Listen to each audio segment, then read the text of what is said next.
Crouse. Right. How do you feel about the new films?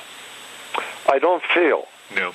I really have no feeling because they're good for what they are. I mean, there are too many explosions and bloodshed and all that for me. Right. But they're made with such talent, such expertise, and money, production values, and all of the computer-enhanced stuff. But I can't be a critic. They do their thing. They have the dark night. We did ours, and I'm the bright night. Or the neon night. I don't know. I like Neon Night very much. I like that. Good. Well, you write scripts now. You actually write screenplays and things. Perhaps there's a Neon Night screenplay in your future. You know what? Yes, why don't we do that? We'll bring that to life. The Neon Night. Not a bad character idea. Not bad at all. You know what they're talking about now is an animated version with me playing the Gray Ghost again. Oh. Which is kind of a neat idea. Yeah. I'd love to do more voiceovers. They're enjoyable. Well, the voiceover thing, to me, seems odd. And again, it's because I've never done it, but you're not working with other actors mostly, right? You're in a room. Mostly. Sometimes you are. Right. But usually when I go in for Family Guy, for example, it's just Seth and myself and, the crew. Right. And isn't that an odd way of working, though? It isn't not really odd because I want to be alone. You're a solitary man. Yes, I am. Nobody wants to be with me.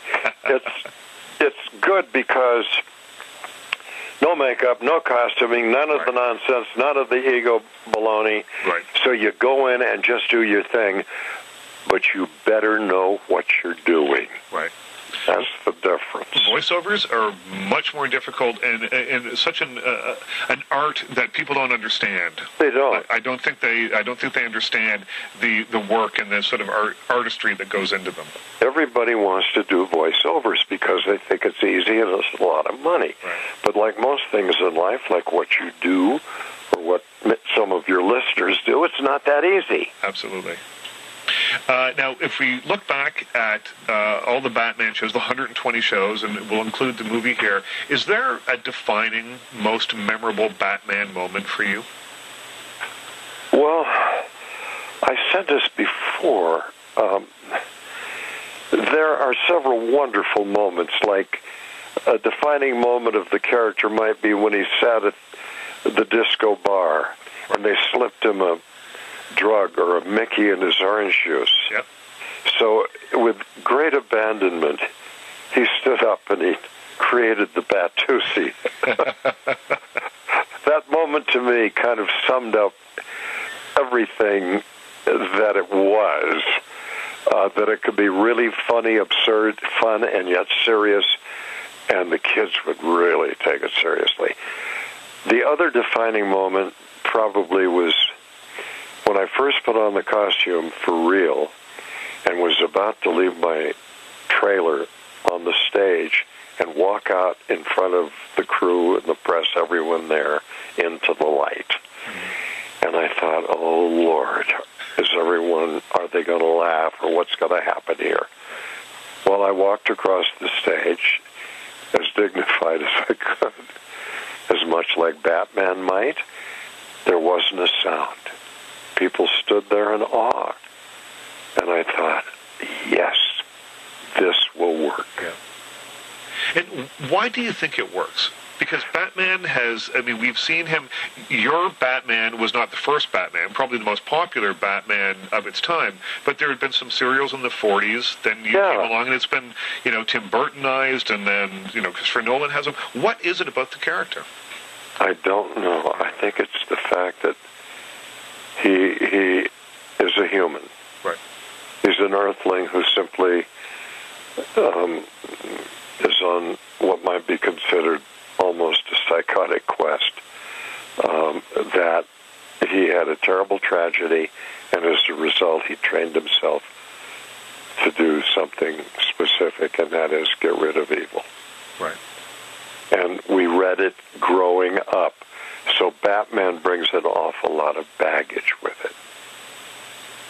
I think so too. I mean, I think that is something, as I look back when I think of when I watched the show, of course, I don't just think of the show, quite honestly. I think of what I was doing in the show. I think of, my mother making dinner while the show was on, all that kind of stuff. And I think that's part of the appeal of all that.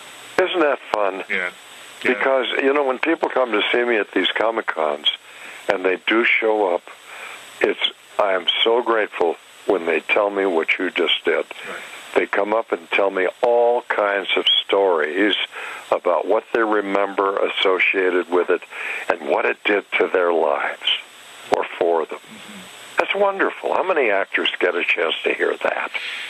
Well, very few, I would imagine. And I think that, it's the thing that takes the show from being a fun show that we all liked to being a show that is iconic. I think they were amazingly talented, wonderful people who created this thing for me, and I owe them a lot.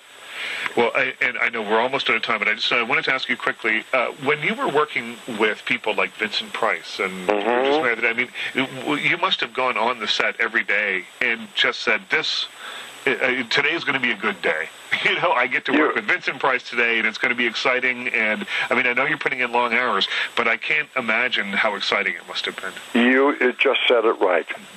You nailed it. Yeah. It was a little intimidating and a little nervous-making, but after you get past that point, it was wondrous, and I learned a lot. Absolutely. I mean, I think it would almost be like going to acting school in some ways. Right. Yeah. I taught them everything. Well, Mr. Westphal. Richard Crouse.